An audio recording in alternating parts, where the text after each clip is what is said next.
Hello and welcome to The Great Game, an Australian Megagame podcast. This is episode 11, and for this episode we'll be doing In Conversation on the National Security Decision-Making Game. This is a first of our series of live recordings from OMG Con. This one, we were doing a live podcast with Merle and Mark from NSDM and Cody, who's a new Megagamer who played in the Cuban Missile Crisis Megagame with me. It's an awesome kind of look at the NSDM style of game, which is really unique and historically focused, and on the Cuban Missile Crisis. Before we get into the episode, a little bit of news from the Megagame world. As always, it's nearly all online activity. Like Jack said, we had the OMG Con, which we'll be talking about a bit more as we go through the next few episodes. We've also got the Nexus City, which is a bit of a hybrid game. It's online, it's mega in the sense of it's being quite large scale, and it's a bit more of a focused role-playing game. It's going to be running shortly in this year and running throughout the end of the year over many weeks. That one's coming from John Keyworth, who we've spoken to in a previous episode, and both Jack and I are helping out run the show, so it should be interesting to see where it goes. We've also got the Climate Crisis game coming up in October, which is being run by Darren at Crisis Games. It pretty much sounds, it pretty much is what it sounds like. Bit of a political and strategic climate management game. So it should be interesting to see how they manage to bring it online after having to cancel their real life event. That's about it for news this week. So let's get on with the episode.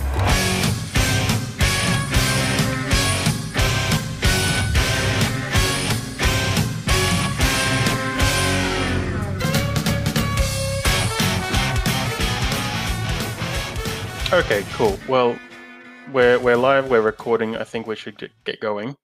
Welcome to the Great Game. Thank you all for joining us. This is the first of our 3 live recordings for the Online Megagame Conference, coordinated by the Megagame Coalition. So I'm here, Patrick, one of your hosts, and I'm also with co-host Jack, who played in the game we're talking about today. And we are talking with Mark and Merle from the National Strategic Decision-Making Game, or group. And we've also got Cody here, who played in the game we're talking about. Cody is new to the Megagame world over in the States and was sort of riding the shut up, sit down, watch the skies train that so many of us did. So thank you all for joining us. Today we are really focusing in on the Cuban Missile Crisis game that you guys ran as part of the con. But before we get to that, I wanted to talk to you, Mark and Merle, and just hear a little bit about what is the National Strategic Decision-Making game. Where did it come from? How did it start? What's the background there? Okay, it's the National Security Decision-Making game. There was a National Security Decision-Making Department at the U.S. Naval War College where my brother worked when he designed the thing in 1990. But it is an attempt to try to bring some type of a flavor or a methodology from government and military wargaming to the civilian community, try to show people what military and government wargaming is about, to investigate issues, conduct training, that kind of thing. What it is in our vernacular would be some form of a live-action role-playing game in which we put the players into key decision-making positions in some model of a nation-state. The U.S., China, Russia. We have about 23 modeled contemporary and about 5 modeled in the Cold War period. The structure, political structure is model, we sacrifice detail of playability, of course, but some type of a model of how that nation conducts its decisions, what its major roles and bodies are, and what type of people have power and influence in it. And then they structure how they're going to fight back and forth for position dominance, for inputs on the policy and budgets of the nation. Our shtick is it's the world as you know it, and here you can start trying to fix it, see if you can do better than other people can, and we try to make things generally as realistic as we can within the context of running a game in 2 hours, 4 hours, 8 hours, 6 hours, 10 hours, however long we have, and so it's primarily designed for civilians with a modicum of knowledge on how to game, how to do various things, and some interest actually in trying to do this kind of thing, trying to study geopolitics and the interplay of nations and the method in which that decisions are made on this type of a level. As far as where we sit in postmodern mega games, I think we're kind of unique in most ways. I'm not sure I've seen anything that works exactly like what we do. Of course, we started trying to do things exactly the way my brother Dan and I did at the Naval War College back in the early 1990s. And we ended up realizing that in the civilian community, we're trying to run a game in 8. We started out, every game was 8 hours, except for the one we were in that was 10. People had battle fatigue at the end of that. But slowly we've been able to streamline the game and get things running where we could have a good solid game with a lot of interest and things happening within about 4 hours. And that has taken a lot of sacrifice of detail for playability. We put careful decisions into each one, circumspect, try to figure out what it is we can really give up without giving them too much of our brand. And there's a balancing process to be made in that. Mm-hmm. Let's see, what's your next? Have you? Well, one thing I was going to ask was, sorry, go ahead. You mentioned the early 90s as the sort of starting point. How has the group grown since then? Is it, what are we looking at as far as how many games you guys run a year and how regular and the number of people who come along, all that kind of stuff? Yeah, on big years we've run up to 25 games in a year. Modest years, this year we've had no face-to-face games for obvious reasons. But this is also our first year trying things online. We'll talk to that in a moment. But as far as staffing, it started out for the first 5 years of the Dan and Mark show, me and my brother going from convention to convention. We picked up a lot of fans of a similar mind who kept coming back to us and would hang out with us after the game. About 1995, we were getting ready for the summer conventions, the summer seasons when we do Origins, Gen Con, and Dragon Con, and that's our big time. Mostly at that point it was all year getting ready for the summer conventions, and then relax and start again for looking into next year. About 1995, I started suggesting to my brother that we could probably convince the convention to give us several hotel rooms and bring in and invite some of these serious fans and bring in a staff. And that was the first development of actual encore or a hardcore on-site staff, permanent, that we could train up to run this cell or that cell and get some feel for permanent capabilities, what he can do, what she can do, what they're good at, and where they can apply them properly. And right. It's been downhill from there.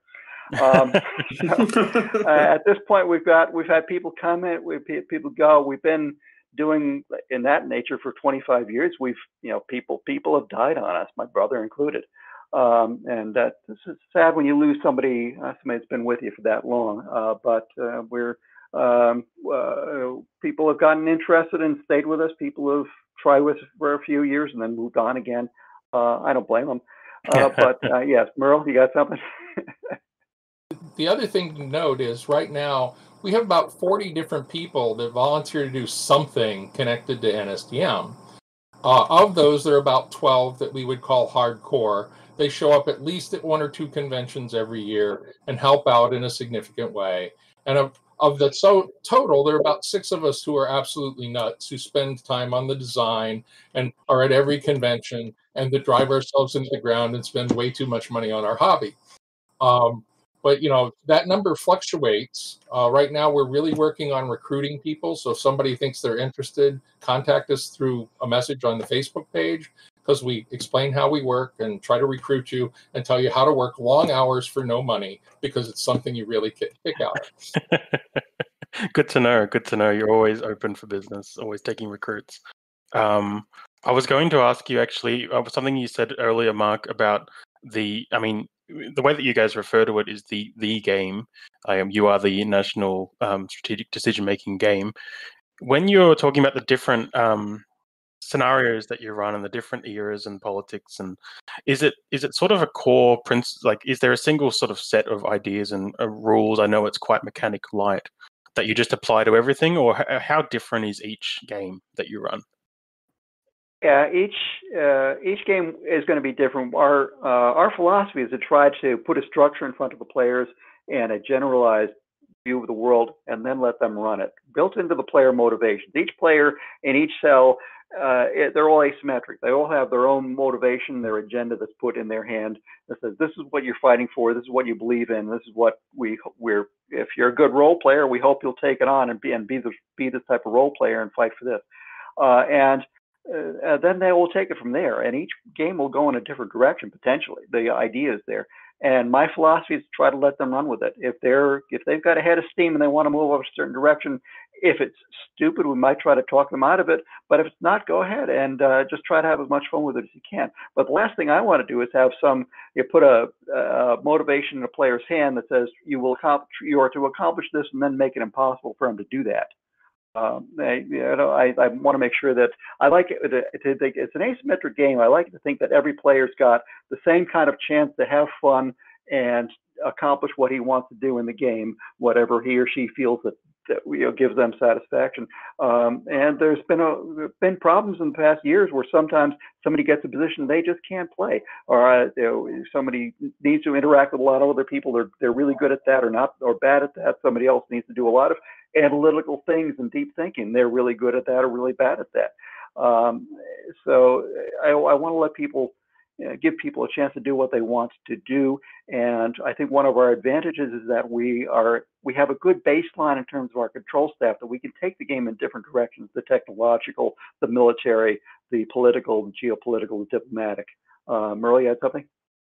There are a couple things. One is the core of players in our game represent collections of people with similar interests. So it might be a branch of a political party. It might be an administrative organization in a country. It might be that you're the NRA, for example. So they basically have public goals, which we put into the game, and they have private capabilities, which are our analysis of what they can do. And from that standpoint, every player's goal in the game is individual. There's no team win. It's you're trying to convince the rest of the world that your vision for the future is the right thing. And that leads to great fun in the games. Now, we also do a couple other things. We have some nice Chrome and tools. We have some wonderful maps and projection screens that we do it with when we're live. But the other really critical part of it is that the players are driving that play, and our staff has the depth that the difference between us and all the other mega games you'll see is staff experience, because it's not the hardware, it's not the software, it's the wetware. We know how to manage players so that they can get something done. We know how to manage time. And we have somebody on staff that no matter what subject it is, because we've been around way too long, we know something and can do something reasonable in terms of giving you a result. Yeah, I think that's a really common theme that I don't think it's a huge struggle, but we do notice here in Australia, because our scene for this kind of stuff is pretty new. Talking to you, Merle, I know that there's a few things that happen down here that I'm not aware of, so that's been enlightening. But in the Watch the Skies Megagame world, it's all pretty new, and so we don't have a lot of experience. So we're fumbling and making it up as we go. But one thing that we just touched on there about the physical components and running the game with the maps and everything. This year, we come to this year, and it's been very unique for everyone. And depending on where you're from, it could be the same next year. How have your games adapted to the new online world? Well, so far it's just the Discord game that we're running with the Cuban Missile Crisis, right. Because the real problem we have in trying to make that translation is our games are big. I mean, I was listening to the Megagame Assemblies podcast at Gen Con, and people there were saying their biggest game was 85 people. We've had 127 in a game. And we routinely run 80 on at least one game at every con, or 60. Now, we can run smaller ones, and historically at some of the cons we have, but our normal games are 60 to 80 people.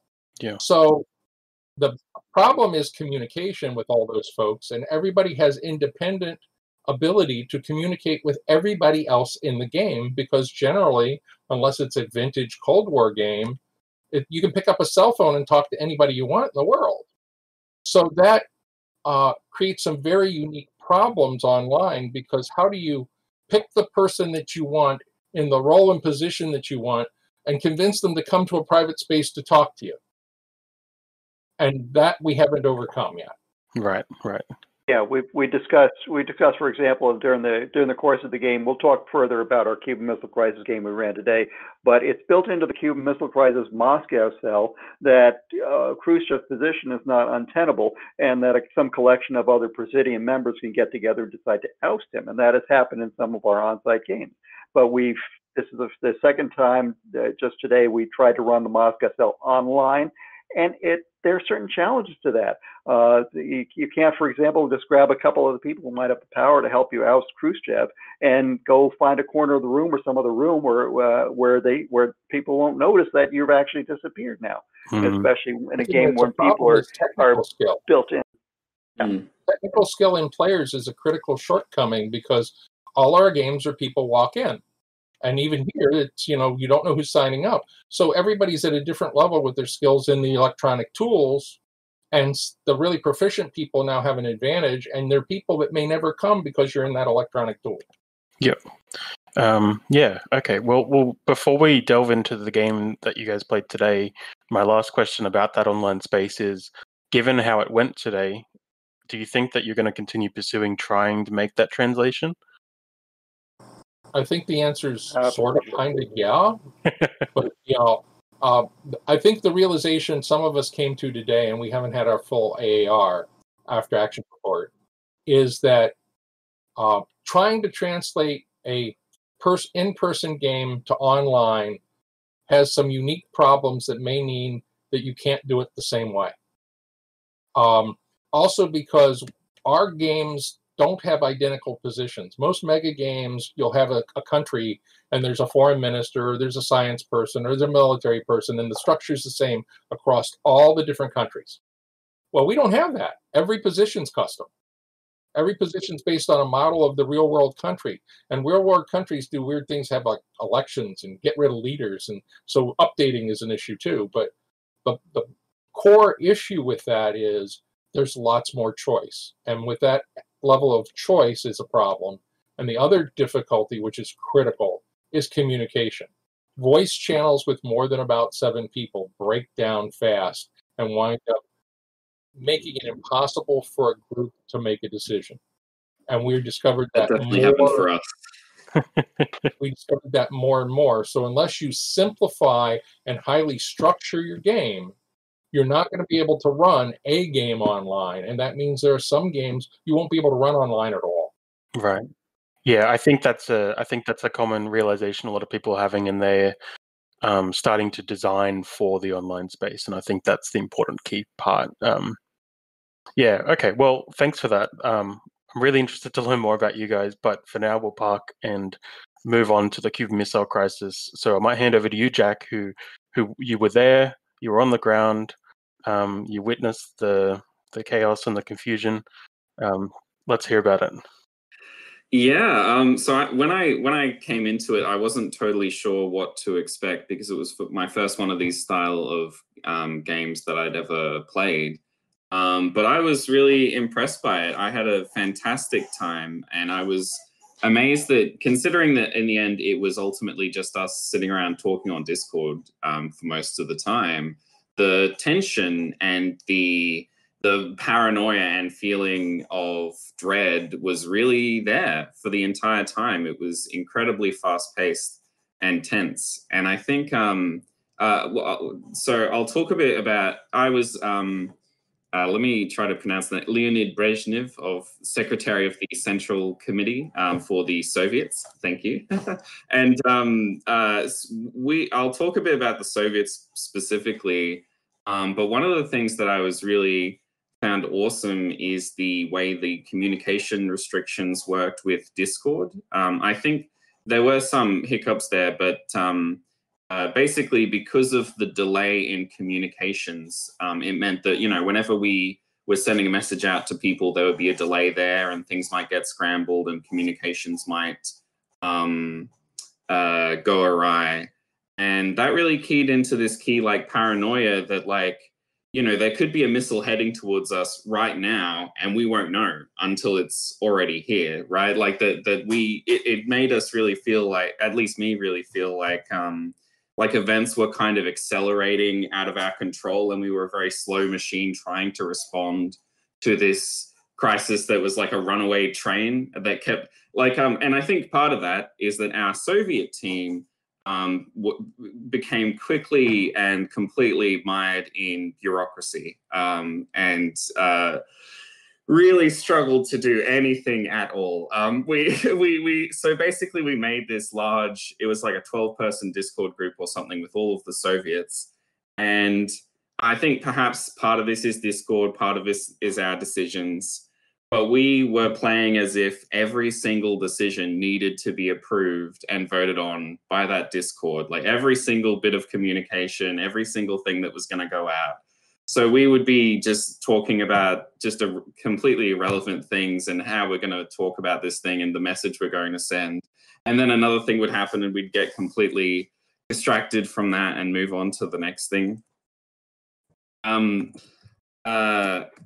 Yeah, so we were responding extremely slowly, and I think I'll toss it over to Cody after this to talk about the American experience more, but we felt like the Cubans and Americans seemed to be able to get things done a lot more quickly than we were.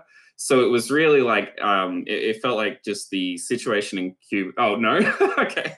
But it just felt like the situation in Cuba and America, like, wow, they're really on top of it, those Americans. But like, it felt like things were going out of control while we were slowly trying to wrangle this committee into doing anything.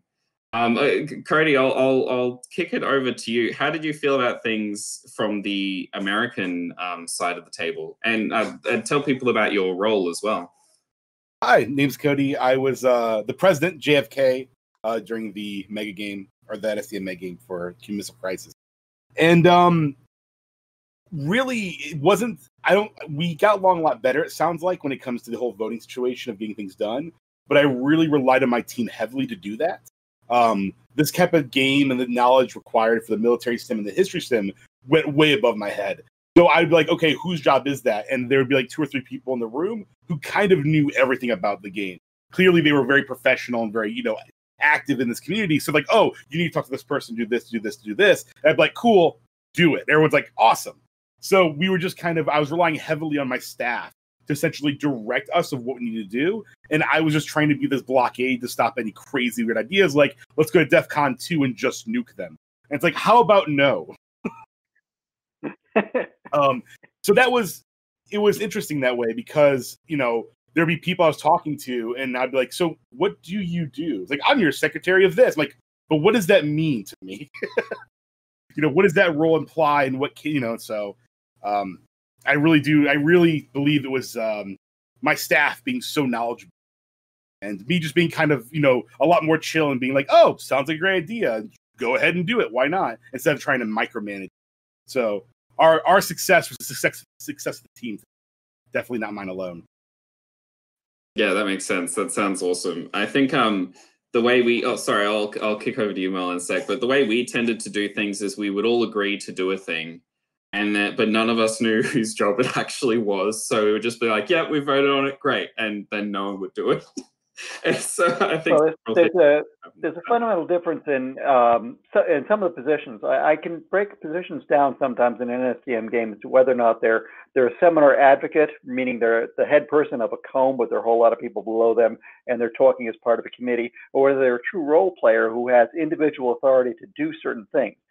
In the Soviet cell, there aren't a whole lot of people that can do that. You have the Minister of Defense, who could presumably just give an order, although he might get his wrist slapped for it if the Politburo doesn't like that order. Whereas in the U.S. cell, there's an entire JCS, Joint Chiefs of Staff, who can start ordering plane, ships, and tanks around. There's a minister. There's a defense secretary. There's a Secretary of State who can start communicating, and similar things. Even more so in Cuba, there are a lot of people who can jump on military orders or some of their text channel and give an order for somebody to do something. That's often why you find the Soviet cell in that is a lot more stagnant, a lot more bureaucratized, which is what you've seen. And we actually designed it in that way because that's kind of the way they did things. And it was sluggish, and it did almost bring the world to the brink of disaster during the Cuban Missile Crisis. They realized they needed a more streamlined, more policy-driven organization that I'm not sure they ever really implemented because there's too much bureaucratic friction. So I think that might have explained it. Go ahead. The other thing to understand is this game was designed with three basic goals. One was to establish a three-cell game where you had the Cubans, the Soviets, and the Americans, and all of those were the executive policy organizations that were making decisions during the crisis. So it was to give you background on the people and the capabilities that they had in that situation. The second thing that was a critical part of the structure was communication, because in that era there were no cell phones. There was one telecommunication satellite that went up in 1962. So we're talking about transatlantic cables, ionic sphere bouncing of radio waves, and TV if you want to do a public announcement. So the cycle time for messages between Russia and the United States was almost a day, because there was a 7-hour difference between the time zones, but more importantly, it would take you about 12 hours to write your message, hand it to a courier, send it to somebody to encrypt it, send it to somebody who actually sent it across the cable. Then it got to your ambassador someplace, and it had to be decrypted, and then they had to look at it and decide, and then translate that message into the local language and send it by courier to the government body. So that was the second thing that came out of it. But the third part was to have the players understand the dynamics in what we think of as homogeneous groups, because it's several generations behind most of the people that play now. Some of us were, really young, and some of us had been around for a few years, but nobody really was cognizant and aware and like 20 years old in 1962 that's still around, that's playing games. So it was all about giving them that visceral feeling of how things worked and how the world is gray. There's no set bunch of answers. And where they thought leaders were in lockstep, it's OMG, just like our convention. If nothing else, in a Cold War game, as Milcon, I enjoy taking some, late teens or 20-year-old and showing them the polar map and how close the U.S. and the Soviet Union are, and how many nuclear weapons they had pointed at each other. Till today's generation doesn't know how almost threat-free by comparison their environment is today, because they didn't grow up as I did. I have one chart. I have several lectures I can give on the Cuban Missile Crisis that shows what a 1 megaton bomb will do in Midtown Manhattan, and in terms of where it'll take out the steel reinforced concrete, where it'll take out the concrete structures, where it'll start to repair wood, where to destroy wooden structures, where your denim jeans will catch fire if you're in line of sight. And just to show people I'm not a heartless bastard, I show exactly on the chart where I was at that moment and what would have happened to me. I remember it. It's in first grade. That's one of the things that's interesting is the history and the research sneak up on players. And at the end of the game, when we do the debrief, we talk about what we inserted that was artificial and what was real. And they all go, oh my. Do you find the people who are playing these games generally have a pretty high level of historic knowledge, or are you often teaching them like you were just saying, where they realize how much happened?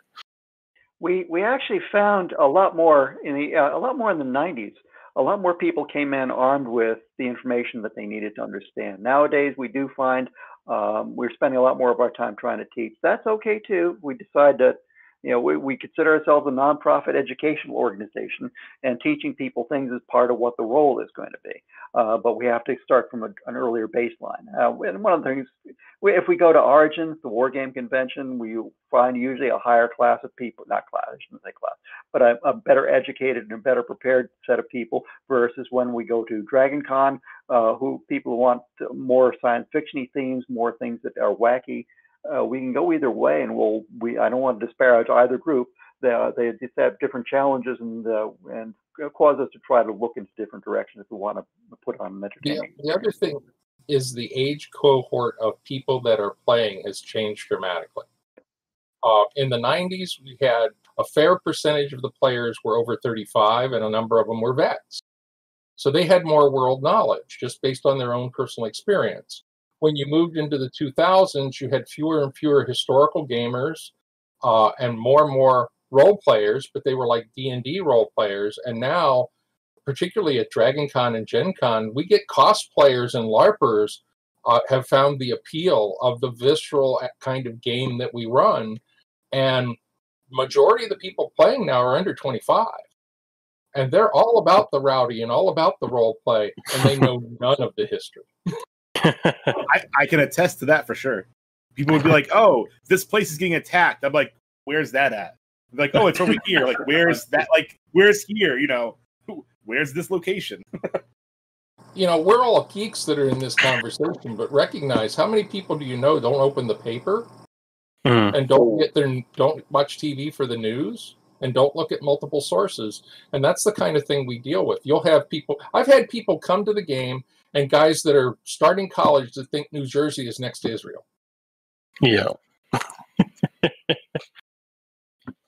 Well, on that, there's definitely a Jack was explaining to me some of the documentation that he got before the game, and there was definitely some very clear connections there to education.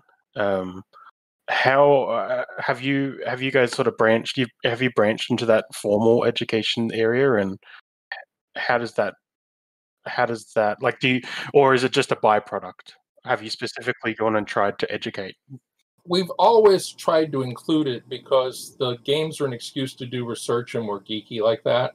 But the other part of it is an integral part of what NSDM has done is look at the educational side of it. And we've done stuff at academic events, both professionally, because we've done events at the National Defense University and had the instructors at our mercy, which was wonderful because we taught them gamer tricks that they didn't know.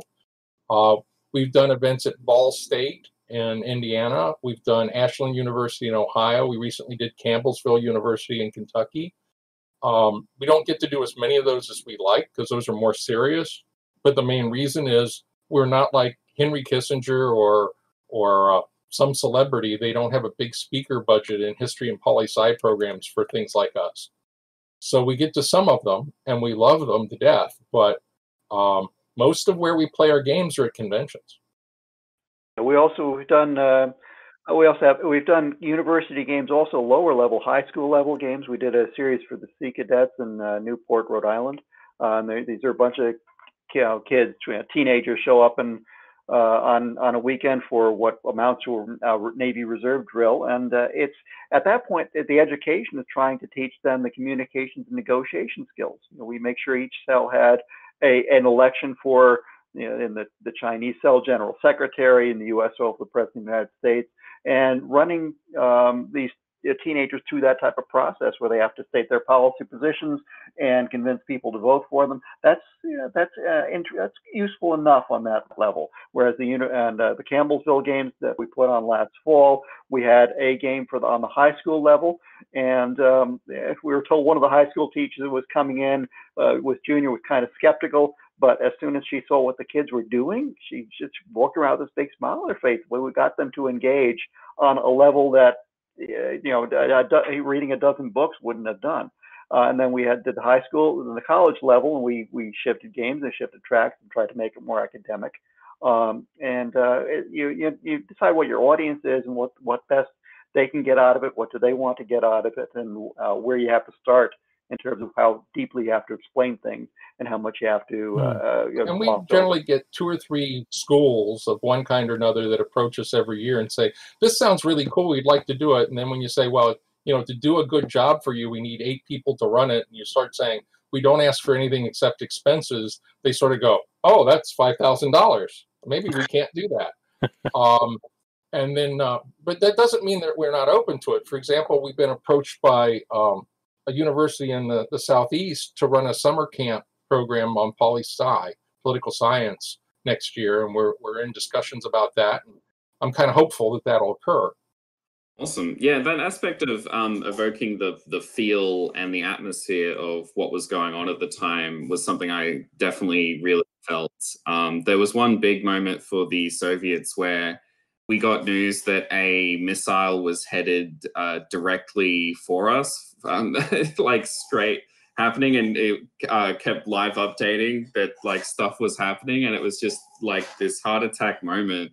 And it turned out to be a radar malfunction, and nothing was actually happening at all. But it really absolutely gave us all a heart attack. That was the intent. That was the intent. We have two variants of that. It's based on something that actually did happen during the Cuban Missile Crisis. Wow. And there was a space launch out of Vandenberg Air Force Base, planned, nothing to do with the crisis. They had just shifted some radars that were looking over the Arctic, thinking against, they were defense radars to detect a Soviet missile launch. They had just shifted them south to detect a possible ballistic missile launch from Cuba, but they misaligned them. Instead of looking south, they're actually looking west, and they picked up the Vandenberg space launch.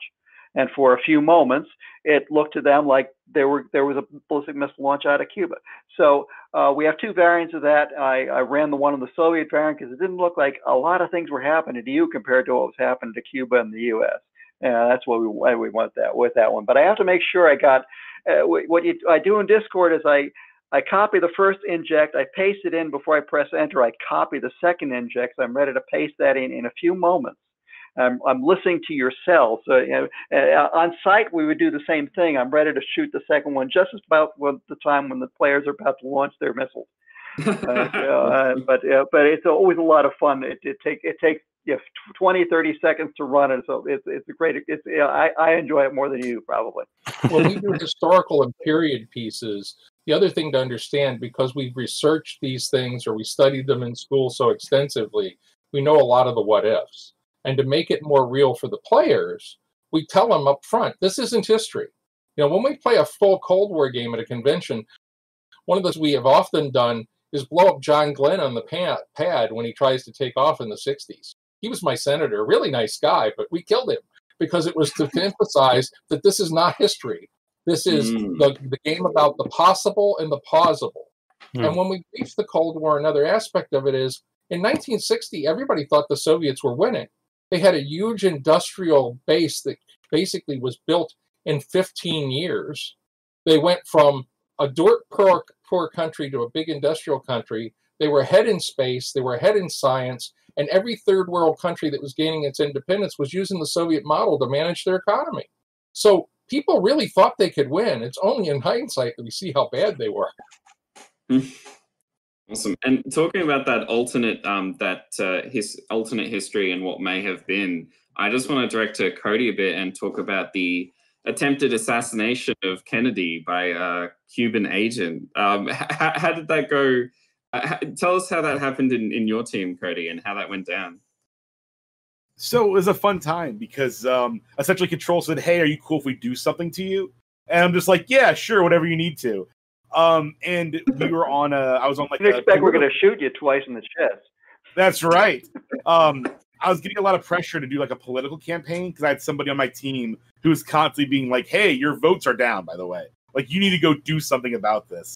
And so when I went off to go do a speech, I was shot. So I got held up with Control for a bit, and we had a nice long talk. And there was a decision to be made about me potentially dying and being recast as another member of the government, or recovering after a significant period of time, and then coming back to like whatever chaos I left over. We offered him a chance to get a personality transplant and become LBJ.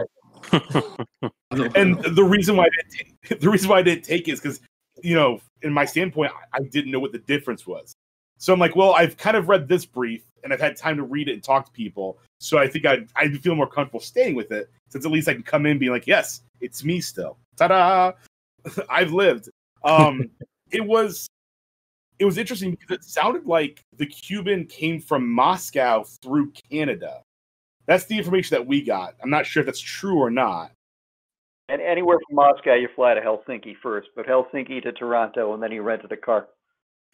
And then he ended up trying to follow JFK. Of course, JFK. He's expecting JFK to be in Washington D.C. So it took them better part of a night to drive all the way to Chicago. So it was normally we've done that before. Normally we usually just wound JFK. Sometimes we don't do it at all. If we're going to actually off JFK, the Lyndon Johnson player is in the card deck.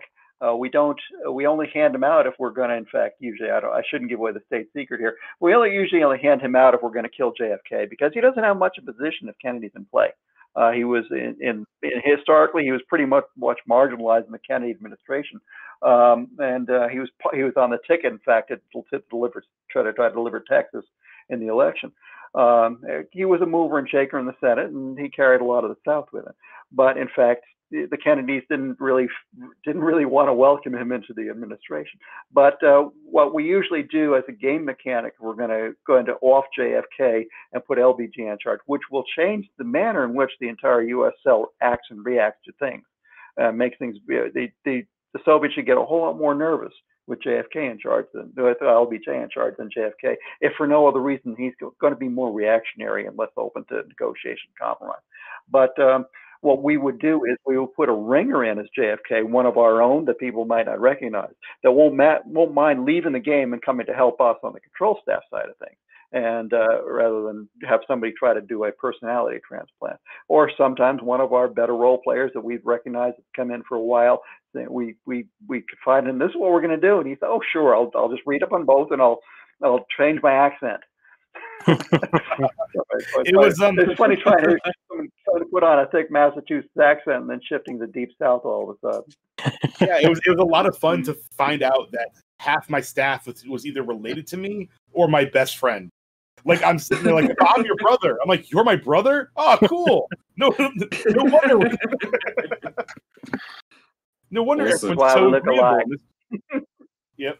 I have a quick question from chat for you, Cody, as well. This is something I'm interested in the answer in as well, because we got a lot of info from Cuba that you guys were bombing all this stuff and attacking us. And then when it came time for a peace talk, you were like, oh, our guns are unloaded. Why all this aggression? So was the US involved at all in the bombing of the Cuban copper mine, or the Soviet ship exploding is the question. So from yes, absolutely. Those were Mongo. I'm sorry. Did you want to answer? Oh no, I was just going to say, from my standpoint as president, the answer is no, because I never gave that order. However, there may have been other people who gave that order. Did. No, but your brother. My did. brother. Curse you, brother. The USL was not specifically conducting event by event, but the Mongoose teams, as they were, that were run by on a high level by Bobby Kennedy, were inserted and trained by the U.S. and inserted in for the purpose of doing that. In effect, they weren't anywhere near as effective as we made them in today's game.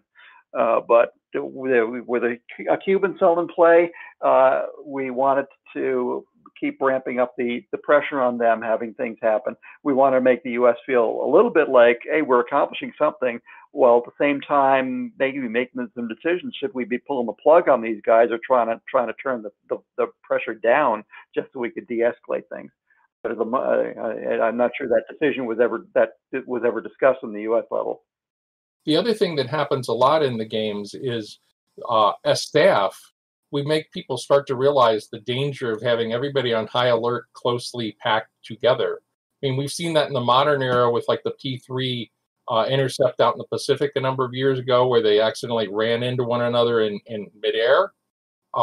In this period, it's much more pronounced, because the level of communication and the level of sophistication in avoiding collisions in the air and on sea is a lot more rudimentary compared to what we have now. Yeah. I was going to ask Jack, but also Cody, just quickly, hearing about the experiences, it actually, like, in my mind, when I started talking to you, Merle, on Facebook, I started thinking, this is a whole new, like, this is totally different. And it sounds like it is in a lot of ways to what we do. But hearing these stories, it also sounds like an after Megagame chat where there's a lot of wacky stuff and misinformation, that kind of thing.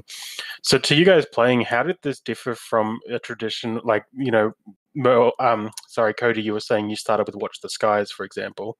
How did this experience feel different other than the fact it was online? So the major difference was the idea of knowledge regarding, real world military and real world history. Because people were, instead of talking like the aliens or that team over there, the Russian team, there were so many subset of teams and names, locations, as well as just like objects. Like, hey, there's this, and I'm going to screw this up. They're going to yell at me. There's this something plane here, coming towards you. And people in the chat are like, oh, that's bad. I'm like, but why is that bad? What does that plane do? What are its capabilities? Is that a bomber? Is that recon? Does it have people on it? Are they coming to nuke us? And if so, how big's the nuke? Stuff like that. So that is the major difference, is that, understanding the time period and the real world knowledge is a lot different when you go into like most mega games where it's like, hey, we're in space and here's like the 5 things that you need to know. One of the other aspects of this whole thing, having looked at mega games and participated in some, mega games, as you guys experience it with the folks that come to OMG, it's about a topic that grabs your attention, normally fictional or sci-fi, everything from Most British Coup to Den of Wolves, which is sort of a Battlestar Galactica ripoff, to Watch the Skies. So it has a vivid storyline and narrative that gets people excited about the topic. And then the mechanics are set up in such a way that the players have a handful of decisions, and it's the interaction between the players and negotiation that drives the storyline. But there are only so many bridge points and decision points. In our games, we try to model on something that's real or plausible, and it's much more unique and detailed. And because we have the background knowledge, we can freestyle what the result is in a way you can't. Most mega games, it's I put 4 resources in, I got an army, and then I went and did something with it. Or I made a deal, we're buddies, and we're going to get better resourcing for it. And very simple mechanics. In ours, you can say, I'm going to build an interstate highway system. Now all of a sudden you can move troops across the country faster.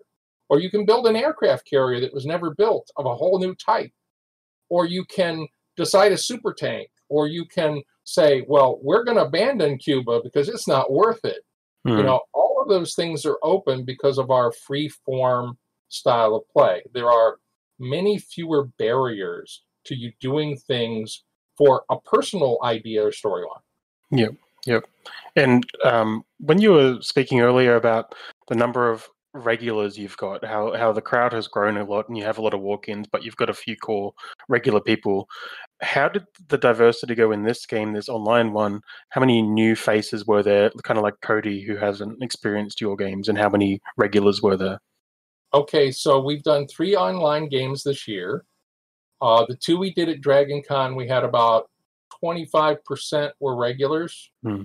And here we had 2 or 3, some of which came in from Dragon Con. When we do a physical con, we'll get 20 to 40% in a particular game of regulars, and realize some of our regulars have played 50 games with us.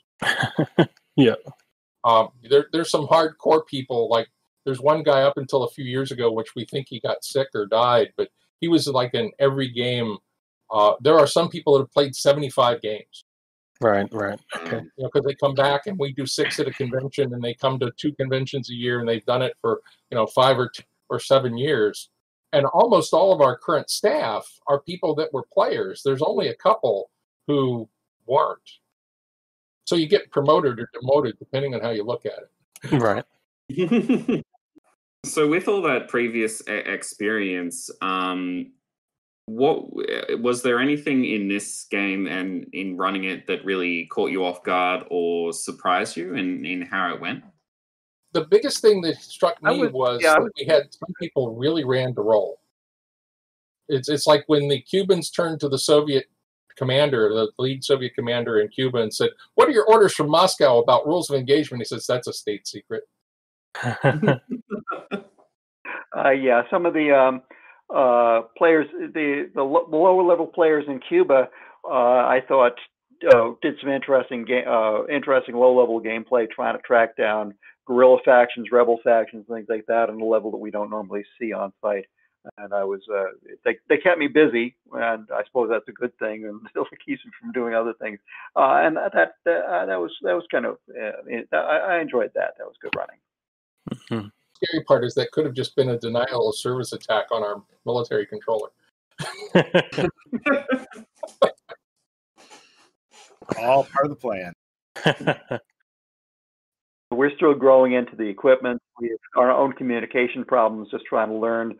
I mean, each time we come in, have a new game, we've tweaked on it a little bit, and Van was doing most of our secondary injects from the rest of the world and the news releases, and I could tell he was getting frustrated. He's a gamer going way back, and he's real sport there, but he was again struggling with it. It seems like we change it every game, and yeah, we are a little bit changing every game, but hopefully we'll stabilize on something and find I think we're close to having a here that works at least for limited purposes here with a very structured game with a set of injects, but how we're going to branch off from here into a more free form game. Where everybody can talk to everybody else, that's going to be much more challenging. Mm-hmm. The other thing that I think is really kind of amusing about the game we went through is we had less traffic where we were teasing and having fun with the players. Some games, our news feed becomes a comedy track. So like in one of our Dragon Con games, there was a nuclear attack at sea. So after the nuclear attack at sea, there were all these dead fish in the water, and the Cuban fishing fleet came out to collect them because these are poor people who have no food. In our regular games, we've done a few things that are more extreme, and I love to tell this story because Japan was a country we were playing in the regular game, and in the middle of the game, we had a ship come into port with a bunch of sailors who went to the bar, and all they did was start drinking. It had these huge raking marks down the side of the ship. And we had, isotopes released in the Pacific at one point, and some of the veteran players are going, "No, they didn't. No, they didn't," because these guys are talking about this huge monster. Some Japanese came out in anti-contamination suits and fenced off the ship, and they're doing surveys, all visible. Well, our ground truth. Go ahead. You want to go? The ground truth was it was a promo for a new Godzilla movie. So we have fun with it. It's good to know that these crazy little side plots still bleed out of these more serious historic games. I was actually just going to ask, what would you? Because I've really come into this looking at this is a very different thing to what I'm used to, and I'm starting to see that maybe it's not as different as I thought. But there are levels of technical knowledge and detail that are different. What would you say to people who are like Cody, for example, who've just played or Watch the Skies or one or two of these other more gamey, more board gamey, I think I'd say, games, who are sort of intimidated or not so sure about joining in these events that you guys run? How do you pitch it to people like that? One of the keys is we tell them we're your staff, and we'll give you the kind of answers your staff would give you. We don't expect you to understand a nuclear exchange. We don't expect you to understand what it takes to move the 1st Marine Division or what a political démarche is. But we've got a guy that's retired from State Department that can explain it really well to you. So we send it to him. Right. The other thing is, because of that, we also have some fun with it, because if you're out of Botswana, you're not going to get the quality of information of the United States when you ask how many missiles does the Soviet Union have. But the thing is, you shouldn't be daunted by it, because it's about the role play. It's about negotiating with other players to get what you want. That's the core of the game. All the other stuff, you're going to absorb strange facts by osmosis, because we tend to be more real world based. We've done all the hard stuff. You get to do the easy stuff, and we get entertained by what you do. Absolutely, yeah. And I was surprised. I am not an expert in the history of the Cuban Missile Crisis at all, but I found it wasn't really necessary. It is absolutely possible to learn as you go and enjoy the game, and not need to have read a whole huge amount of books before the game. It is definitely possible to enjoy it without that historical knowledge. I'll just go through some of the stuff we've had brought up in chat here. First of all, from Pete, we have a story from the game. We had an entire subplot of low-level Cubans planning to somehow wrest control of the nukes and high-level equipment from the Soviets. Never really proved 100% feasible. And then, of course, we entered into peace talks. At the same time, I think that the U.S. was planning on invading Cuba because Cuba just shot down one of our U-2 planes, I think it was, or one of our survey planes. And it was like, that's all we needed. We were, you know, we had peace conversations or they shot at us once. And if they did, it was going to be all over for probably everyone. Because at that point, I had a lot of people on my staff. If I had a lot of people on my staff who were ready and willing to absolutely go, you just wipe them off the face of the planet. And like, that's going to end us all. Like, we do that, then Russia attacks us, we attack Russia, and then half the world catches on fire. Right? And so it was, but it just, I was hoping they didn't do it, and they did. And I remember Chris, who was, I think, in the Cuban team or the Russian team, heard about it, said, no, if we shoot them down, they will attack us. Like, that's all they need. They need one excuse and they're in. So it definitely was. It definitely was at that point. The other point that comes out with the game, if people are paying close attention, is even with what we think of as the norm from history, the United States in many ways acted as a rogue state during the Cuban Missile Crisis. We triggered a blockade historically, which is an act of war. I just heard the U.S. president complaining about they shot down our planes that were spying on them over their own territory at low level, and therefore it was grounds for war. If the Cubans or the Soviets had flown people over Miami the same way, you'd all be equally outraged, but for all the right reasons. Absolutely.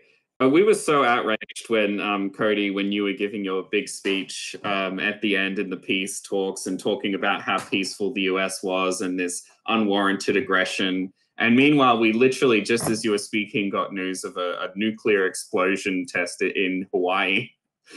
And I think that's the fun of the game, is that I didn't know, like, that was not knowledge that I had in my pocket, right? I didn't know that we were bombing your guys' minds or testing off nuclears or had the insurgents. It was either, I don't want to say rogue agents, because no one was going purely rogue on our side, but there's things happening where people are like, hey, I'm going to do a thing. And I'm like, yeah, sure, that sounds great. And like, all right, and off they went. So, from my standpoint as the president, we're like, we've done nothing wrong. So I can see why people are like, oh. We often tell players, government is a blunt instrument. Because lots of things get started, and once it's started, whether it's small or large, it can exceed your ability to control. And that's true in the real world today, as well as it was, years ago. Because I think at one point, I think Russia went to, was it like level 2? We were told they went to like level 2 readiness. There must have been miscommunication that, because we kept getting told they're going to level 2. And that's why I was saying, like, why are you guys trying to like end the world? Because we're just sitting here at level 3 or whatever level we're at. Because we almost went to level 2, which would have, of course, escalated to incredible shenanigans. We would have been forced to also go to level 2. The miscommunication is killer, absolutely. Which would have been hilarious. It's controlled, like, they're going to level 2. Like, we know they're at level 2. Yeah, absolutely. All right, awesome. Well, I think we'll look at wrapping it up there then. Thanks so much, everyone, for your awesome insights and expertise in this chat. I think I'll just go around the table and just get your info and where people can find you if they're looking for more info about your games. Starting with you, Mark. I'll defer to Merle on what the plan is. I'm trying to, at this point, live one day at a time. My planning horizon usually ends on Tuesday. I think we all are at the moment. There are two things going on. One is, if you come to our seminar tomorrow morning, we have customized it to talk to the Megagame world, and it talks a lot more about how we run games and why we run games and how the mechanics work.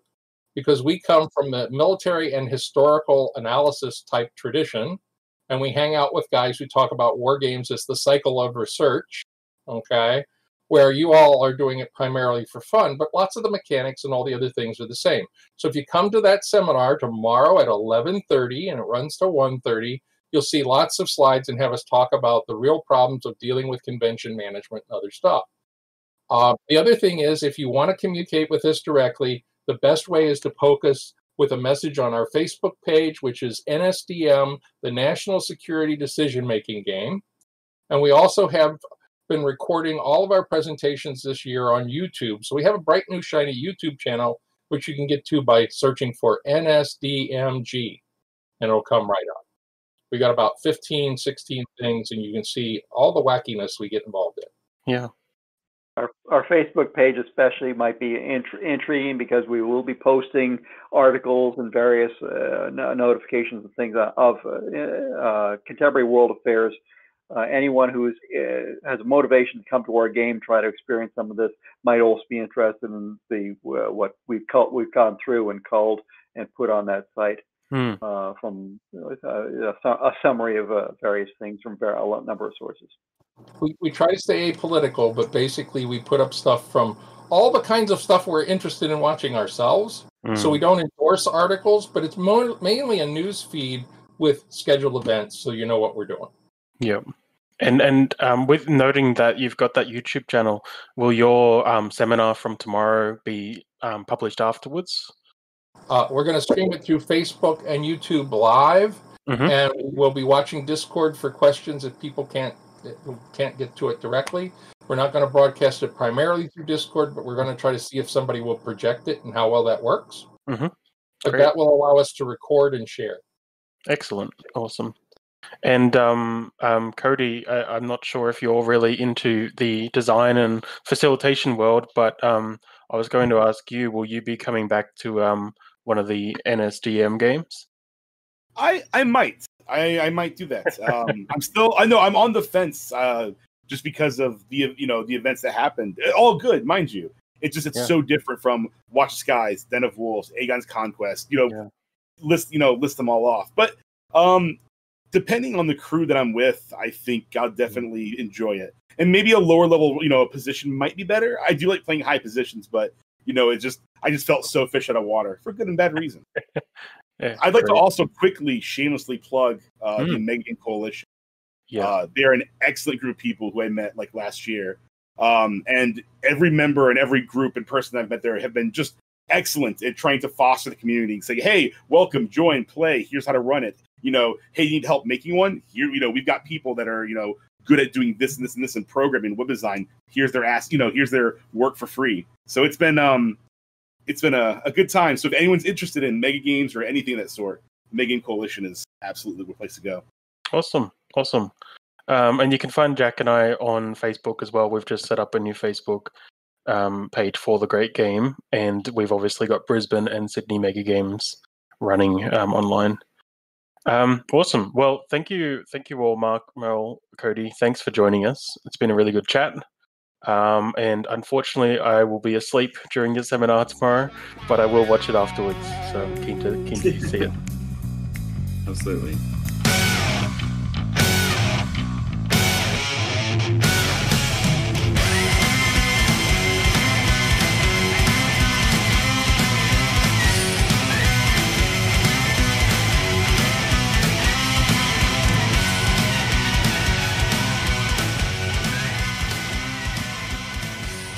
As always, thanks so much for listening. You can find us on our Facebook page at the Great Game Podcast. You'll also be able to find us on our new Discord channel, which will be linked on that Facebook page, where we might be doing some more live podcasts in future.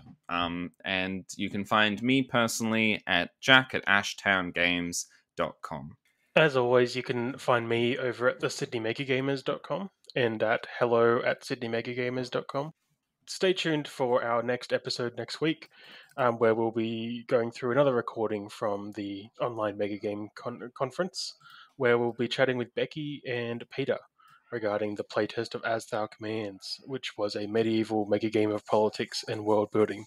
Really good chat, so we'll see you then.